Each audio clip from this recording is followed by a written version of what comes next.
Oh my God! அப்படிங்கிற மாரி தான் ரஷ்யா, அமெரிக்க உறவுகள் போயிருச்சு. இந்த 2 பயலுகளும் தனியா இருந்தா அடிச்சுக்கிட்டத காட்டிலும் 2 பயலுகளும் சேர்ந்து நிக்கும்போது, உலகம் கூட நடுங்குதுங்கிறது தான் எதார்த்தமான உண்ம.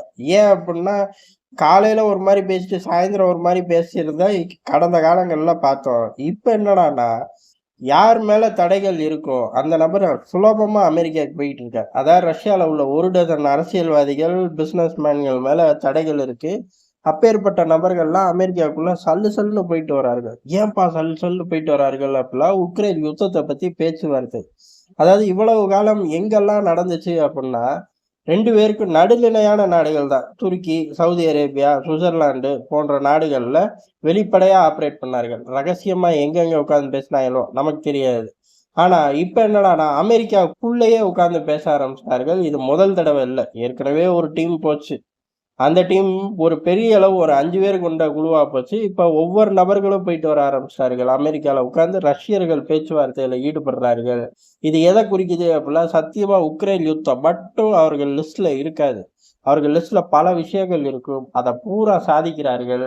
அதுக்கு பூரா ஒரு கிளியரான கிடைக்குது. அதனால தான் அது உக்ரைனுக்குள்ள ரஷ்யா செய்யக்கூடியத கண்டுகாணாம இருக்கு. அதே மாரி ஜெலன்ஸ்கிய உள்ளமும் கூட கொஞ்சம் அழுத்தம் குடுக்காம பேசாம இருக்கிற காரணமும்.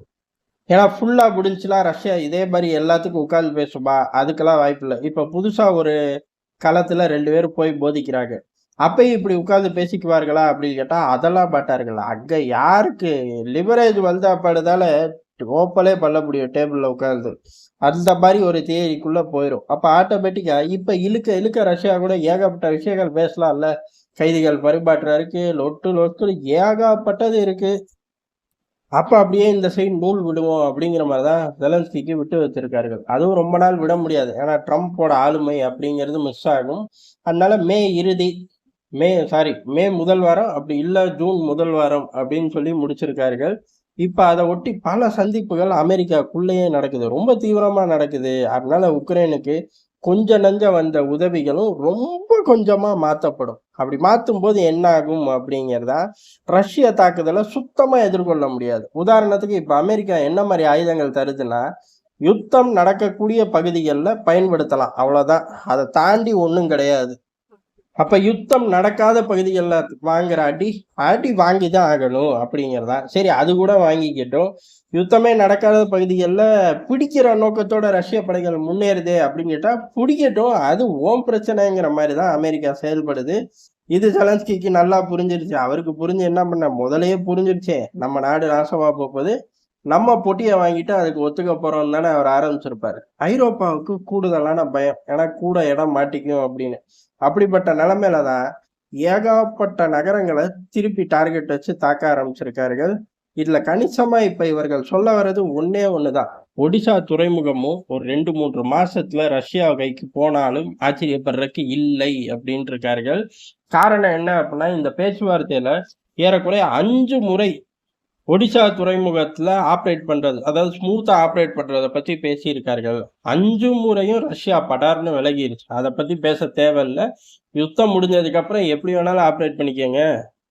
டூரிஸ்ட் ஸ்பாட்டா கூட மாத்திக்கங்க. இப்ப என்ன கெட்டு போச்சு? ஆனா யுத்தம் இருக்கும்போது, அங்க ஒரு ஃப்ரீ ஹேண்ட் விடுறதெல்லாம் வாய்ப்பே இல்லை அப்படின்னு சொல்லி ரஷ்யா 5 முறையும் நிராகரிச்சுச்சு. அமெரிக்காவும் சைலண்ட் தான். உக்ரைன் மட்டும் தான் இந்த விஷயத்த செஞ்சு பார்த்துச்சு. ஆனா வாய்ப்பே இல்ல அப்படின்னு தெரிஞ்சவுடனே 5வது முறை ஃபெயிலியருக்கு அப்புறம் பேசுறதே இல்ல. இப்ப அந்த ஜோன்கள்ல தான் தாக்குதல். ஏற்கனவே கணிசமான தாக்குதல்கள பார்த்தோம். இப்ப ஒடிஷாவ நோக்கி தாக்குதல்கள் இன்கிரீஸ் ஆகுது. அப்படி இன்கிரீஸ் ஆகும்போது இத தடுங்க, இல்ல இது ரொம்ப ஆபத்து அப்படின்னு சொல்லக்கூடிய இடத்துல இருக்கக்கூடிய அமெரிக்கா, ரஷ்யா பக்கத்திலேயே உட்கார்ந்து பேசிக்கிட்டு இருக்கு. அப்படி பேசுற தகவல்களையும் கசியெல்லாம் விடல. நேரடியா அவனுங்களே கூப்பிட்டு சொல்ல ஆரம்பிச்சுட்டாங்க. ஆமா, ரஷ்ய ஆட்கள் இங்க வந்து உட்கார்ந்து பேசிக்கிட்டு இருந்தார்கள். உக்ரைன் யுத்தத்த நிறுத்த தானே பேசிக்கிட்டு இருக்கோம். நாங்க ஏதோ ஓடி புடிச்சு விளையாடுற மாரி பார்க்குற அப்படின்னு சொல்லி உள்ளூர்லயும் ட்ரம்ப் மைலேஜ் எடுத்துக்கிறாரு. அதே மாரி உலக அரசியல்லயும் ரஷ்யாவும், அமெரிக்காவும் மைலேஜ் எடுத்துக்கிறார்கள். இத வெளிப்படையா சொல்றது மூலியமா ஜெலன்ஸ்கி இங்க பிளேயரே கிடையாது, விஷயமே கிடையாது. ஐரோப்பாவுக்கு ஒரு பயத்த குடுக்கிறார்கள். ஐரோப்பாவுக்கு பயம் குடுக்கிறது ரஷ்யாவுக்கு மைலேஜ். அமெரிக்காவுக்கு ஓரளவு மைலேஜ். இந்த பக்கம் சீனாவுக்கு பயத்த குடுக்கிறது அமெரிக்காவுக்கு நெறைய மைலேஜ், ரஷ்யாவுக்கு ஓரளவு மைலேஜ். இப்ப ஐரோப்பா எப்படி ரஷ்யாவுக்கு பயந்து ட்ரம்ப் கைக்குள்ள நிக்கணுமோ, அதே மாரி சீனாவும் இனிமே பயந்து ரஷ்ய கைக்குள்ள நிக்கணும். இந்த யுத்தம் ஆரம்பிக்கும்போது, புட்டின் இந்த யுத்தத்த அதிபர் ஷி ஜின்பிங் தோள்ல உட்கார்ந்து தான் நடத்துவார் அப்படின்னு உலகத்துல ஏகப்பட்ட பேர் பேசினார்கள். அப்படிலாம் விஷயமே கிடையாது.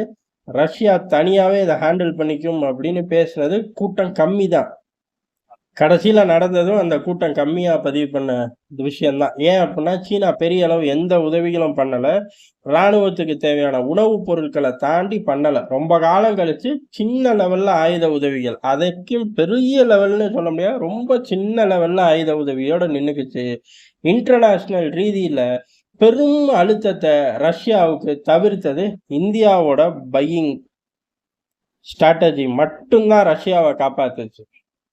அப்புறம் எங்கிட்டு சீனாவோட சப்போர்ட்டோட யுத்தத்தை நடத்துறது. ரஷ்யா தன்னோட முழு பலத்துல இந்த யுத்தத்தை வெற்றிகரமா நடத்தி முடிச்சிருச்சு. அப்படி இருக்கும்போது இதை கண்டினியூ விடுறது இந்த 2 பிளேயர்களுக்கும் அடுத்தடுத்த இடத்துல இருந்த ஆட்களை ஈஸியா தட்டியும் வைக்கலாம், ஆப்போசிட் ஆட்களை ஈஸியா மிரட்டியும் வைக்கலாம். அதை நோக்கி போறதுக்கு தான் வெளிப்படையா ரகசியமா நடந்ததெல்லாம் வெளிப்படையா இவர்களே போட்டுறார்கள். கசிய விடாம டைரக்டாவே போடுறார்கள்.